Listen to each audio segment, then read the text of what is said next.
Howdy, folks, and welcome to Navigating. I'm Nathan, and today we're going to be talking about an unsavory topic, but something that has happened to people. It's happened to me, and it could happen to you.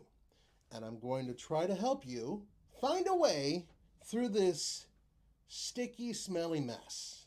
And what am I talking about?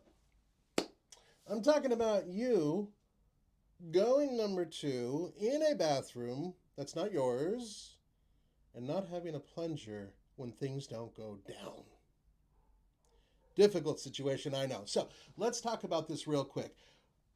Toilets, they go back centuries. If you think about how long people have needed a place to sit down and take care of their business, it goes back many, many millennia. But in terms of flush toilets, really they can trace their roughly about 200 years if you really push it in terms of the history of that. And there's been some examples of other toilets that combine water with getting what you've produced into the toilet out of the way.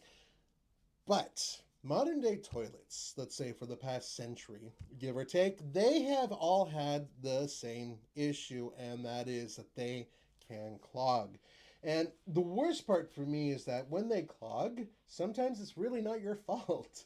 It could be somebody else's fault. But I'm going to put you into a scenario that I was in. Now, I have a friend who is now, actually, she's a CPA here in California, and we kind of dated a little bit and whatnot, and I was trying to be a guy who impressed her family, and it didn't really go anywhere.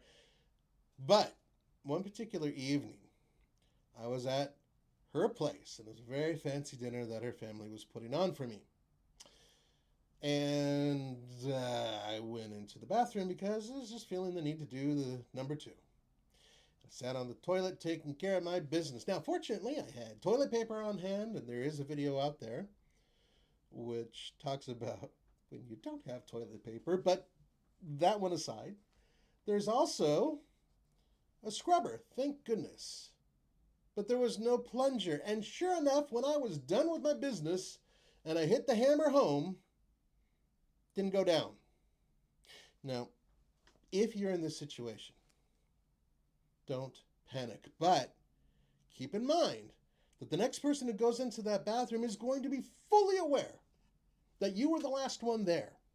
And you do not want to be that person who left a nasty surprise behind because they're going to be thinking about that. There are a couple issues. Now, first of all, you may think, okay, I'll just flush again. Well, be careful. Sometimes 2 or 3 flushes you can get away with, but if you do too much, the water that goes into that bowl, if it's not exiting, where's it going to go? You can have an overflow situation with feces on the floor. You don't want that. Trust me. So, how do you fix that? What do you do? Here are a couple things you could do.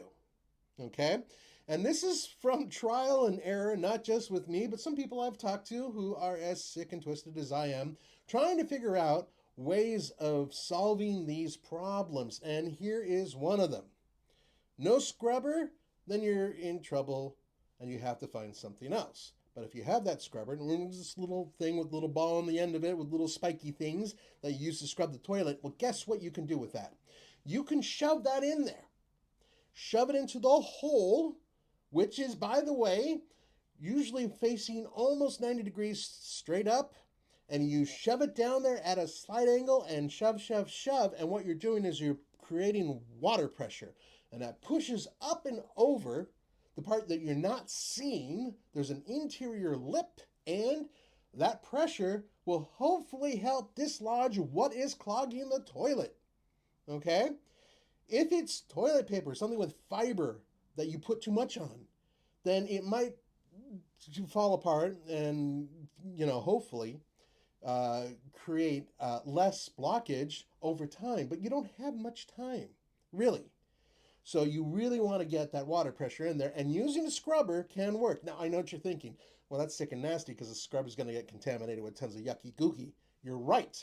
But if you're successful, after you flush, you can use the toilet pressure itself to clean off that scrubber and hopefully get to a point where you can put it back and you're done. Okay, it may take 3 or 4, 5, 7 flushes. Now, if you don't have that scrubber, you're in trouble. But there is a couple things you can do. One, and this is actually part one of two, you can hopefully get to that trash can. Usually people have a trash can. And in many cases, that trash can will have a liner. That liner is made out of plastic. Sometimes it's a plastic bag from a store. Lift up the trash can, pull the little plunger on the sink, make sure that all the stuff in the trash can goes into that sink, and then you're going to use that liner, surround your hand and arm with it, and you're going to take your arm, make a fist, and shove it to that hole, the same place that you would have used the scrubber on if you had had the scrubber on hand. And once again, you're shoving pressure, water pressure, into that hole, which goes up and over the lip and hopefully will dislodge the issue. Yeah, this is horrible. It's nasty. You're right near your mess. And if you don't have a liner, and all you have is your bare hands, you could still do it. I don't recommend it unless you absolutely have no other way of doing it.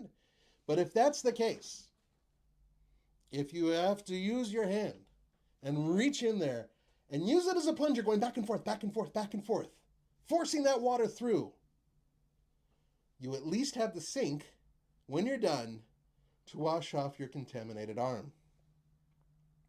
That's if you have the stomach to do it. I know that some people would probably retch at the idea or even throw up completely doing it, but it's doable. You can do it. There are other people that have been successful taking a magazine and rolling it up into a tube and then kind of shoving that thing in there. But the problem is when you do that, you can't really wash that thing off, right? So what you're going to have to do is then wash that off and shove it into the trash with everything else. And then, of course, the owner of the house is going to be like, why is there a magazine in the trash can? I don't get it. It could be pretty nasty there as well, but it's once again doable. A friend of mine said there is another option.